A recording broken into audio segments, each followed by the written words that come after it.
രാജ്യാന്തര നയതന്ത്രത്തിന്റെ ചതുരംഗ പലകളിൽ ഇന്ത്യ ഇന്ന് വെറുമൊരു കരുവല്ല, മറിച്ച് കളി നിയന്ത്രിക്കുന്ന ഒരു രാജാവാണ്. ലോകശക്തികൾക്ക് മുന്നിൽ കൈകൂപ്പി നിന്നിരുന്ന നമ്മുടെ പഴയ വിദേശ നയത്തിന്റെ കാലം കഴിഞ്ഞു. ഇന്ന് പാശ്ചാത്യ രാജ്യങ്ങളുടെ ഇരട്ടത്താപ്പുകൾക്ക് അവരുടെ മുഖത്ത് നോക്കി മറുപടി നൽകുന്ന ഇന്ത്യയുടെ ദേശീയ സുരക്ഷയിൽ ഒരു ഇഞ്ച് പോലും വിട്ടുവീഴ്ച ചെയ്യാത്ത ഒരു നായകനുണ്ട്, ഡോക്ടർ എസ് ജയശങ്കർ. യൂറോപ്പിന്റെ കപട ശാസനകൾക്കും അമേരിക്കയുടെ നയതന്ത്ര സമ്മർദ്ദങ്ങൾക്ക് മുന്നിൽ തോറ്റുപോകാതെ ജയശങ്കർ നടത്തിയ പ്രസ്താവനകൾ ലോകം മുഴുവൻ ഒരു ചർച്ചാ വിഷയമായി മാറിയിരിക്കുകയാണ്. ഇത് പഴയ ഇന്ത്യയല്ല, പുതിയ ഇന്ത്യയാണെന്ന് അമേരിക്കയ്ക്കും മനസ്സിലായിട്ടുണ്ട്. കാരണം കോൺഗ്രസിന്റെ ഭരണസമയത്ത് ശക്തമായ നിലപാടെടുക്കാൻ മൻമോഹൻ സിംഗിന് കഴിഞ്ഞിരുന്നില്ല. നിലവിൽ ഇടിവെട്ട് മറുപടിയാണ് ജയശങ്കർ നൽകുന്നത്. അതോടുകൂടി മോദി രാജ്യം ഭരിക്കാൻ തുടങ്ങിയതോടുകൂടി അമേരിക്കയ്ക്ക് മനസ്സിലായി ഇത് പഴയ ഇന്ത്യയല്ല. കാരണം നമ്മൾ എന്ത് പറഞ്ഞാലും മോദി കേൾക്കത്തില്ല. അതായത് അമേരിക്കയുടെ ചൊൽപ്പൊടിക്ക് ഇന്ത്യ നിന്ന് കളിക്കില്ല എന്ന് ട്രംപിനും അതോടൊപ്പം തന്നെ അമേരിക്കയും മറ്റ് ലോകരാജ്യങ്ങൾക്കും മനസ്സിലായതാണ്.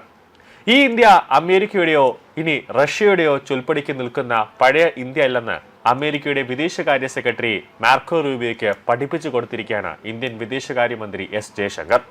ഇന്ത്യയുടെ കപ്പൽ ആക്രമിച്ചതിനെ ന്യായീകരിച്ചുകൊണ്ട് ഹോർമൂസിൽ അമേരിക്ക നടത്തിയ ഉപരോധം ലംഘിക്കുന്നവരോട് സഹിഷ്ണുത ഉണ്ടാകില്ലെന്ന് മാർക്കോ റൂബിയോയുടെ വാക്കുകൾക്ക് ചുട്ട മറുപടിയാണ് ജയശങ്കർ നൽകിയത്. ഇന്ത്യൻ കപ്പൽ ആക്രമിച്ചതിനെതിരായ ഇന്ത്യയുടെ ശക്തമായ പ്രതിഷേധം മാർക്കോ റൂബിയെ അറിയിച്ചിട്ടുണ്ടെന്നും ഇരു നേതാക്കളും തമ്മിൽ നടന്ന അരമണിക്കൂർ ടെലിഫോൺ സംഭാഷണത്തിന് ശേഷമാണ് ജയശങ്കർ തന്റെ സമൂഹ മാധ്യമ പേജിൽ കുറിച്ചത്. വാണിജ്യ കപ്പലുകൾക്ക് നേരെയുള്ള ഇത്തരം ആക്രമണം ന്യായീകരിക്കാനാവില്ലെന്നും ജയശങ്കർ തിരിച്ചടിച്ചിരിക്കുകയാണ്. അമേരിക്കയും ഇറാനും തമ്മിലുള്ള യുദ്ധം അത് തുടരുന്നതിനിടെ ഒമാൻ തീരത്ത് ഇന്ത്യൻ കപ്പലുകൾക്ക് നേരെ ഉണ്ടായ ആക്രമണങ്ങളിൽ പ്രതിഷേധിച്ച് ഇന്ത്യ വെള്ളിയാഴ്ചയും US charge d affaires Jason മിക്സിനെ വിളിച്ചു വരുത്തി ഇന്ത്യയുടെ പ്രതിഷേധം അറിയിച്ചിരിക്കുകയാണ്. കഴിഞ്ഞ 48 മണിക്കൂറിനുള്ളിൽ ഇത് രണ്ടാം തവണയാണ് മിക്സിനെ ഇന്ത്യൻ വിദേശകാര്യ മന്ത്രാലയം വിളിച്ചു വരുത്തി പ്രതിഷേധം അറിയിക്കുന്നത്. അത് അമേരിക്കയെ സംബന്ധിച്ചിടത്തോളം വലിയൊരു നാണക്കേടാണ്. ഇതോടെയാണ് മാർക്കോ റൂബിയോ വിദേശകാര്യമന്ത്രി ജയശങ്കറെ ഫോണിൽ വിളിച്ച് സംസാരിച്ചതും അമേരിക്കയുടെ ഭാഗം ന്യായീകരിക്കാൻ ശ്രമിച്ചതും.